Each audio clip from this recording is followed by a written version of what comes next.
ஈரோடு ஜோதிடர் சதீஷ்குமார் பண்ணாரி அம்மன் கோயில் பற்றி குண்டம் திருவிழா பற்றி சொல்கிறார்.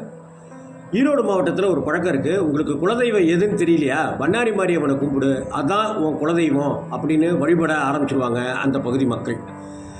சமயபுரம் மாரியம்மனை குலதெய்வமாக எடுத்து சில பேர் வழிபடுறது மாதிரியே ஈரோடு மாவட்டத்தில் பண்ணாரி அம்மன் மிக சக்தி வாய்ந்த தாய். எங்கிருந்தாலும் சரி மனசால உருகி அம்மா அப்படின்னு அழைச்சா போதும், சகுனத்தால் தான் வந்ததை உணர்த்தி காட்டுவா பண்ணாரி தாய். சுற்றிலும் அடர்த்தியான காடு, மைசூர் செல்கிற ரோடு, பெரிய மலையை கடந்து ஏறி இறங்கினா தான் மைசூர். வெறும் காட்டுப்பாதை, கொடிய மிருகங்கள். இப்போ அந்த சாலையில் செல்லவே பயமாக இருக்கும். 50 வருடங்களுக்கு முன்னாடி எப்படி இருந்திருக்குன்னு கொஞ்சம் யோசிச்சு பாருங்கள். சேலம், ஈரோடு, கரூர், கோயம்புத்தூர் வியாபாரிகளுக்கு இந்த பாதை வழி தான் ஒரே மார்க்கம். ஒரு பக்கம் திருடர்கள், ஒரு பக்கம் கொடிய விலங்குகள். அடர்ந்த வனப்பகுதிக்குள்ளார நுழையிறதுக்கு முன்னாடி முக்கிய பாதை தொடங்குகிற இடத்துல காவலாக இருப்பவள் தான் பண்ணாரி தாய். அவளை வழிபட்டா மைசூர் கன்னட மக்கள்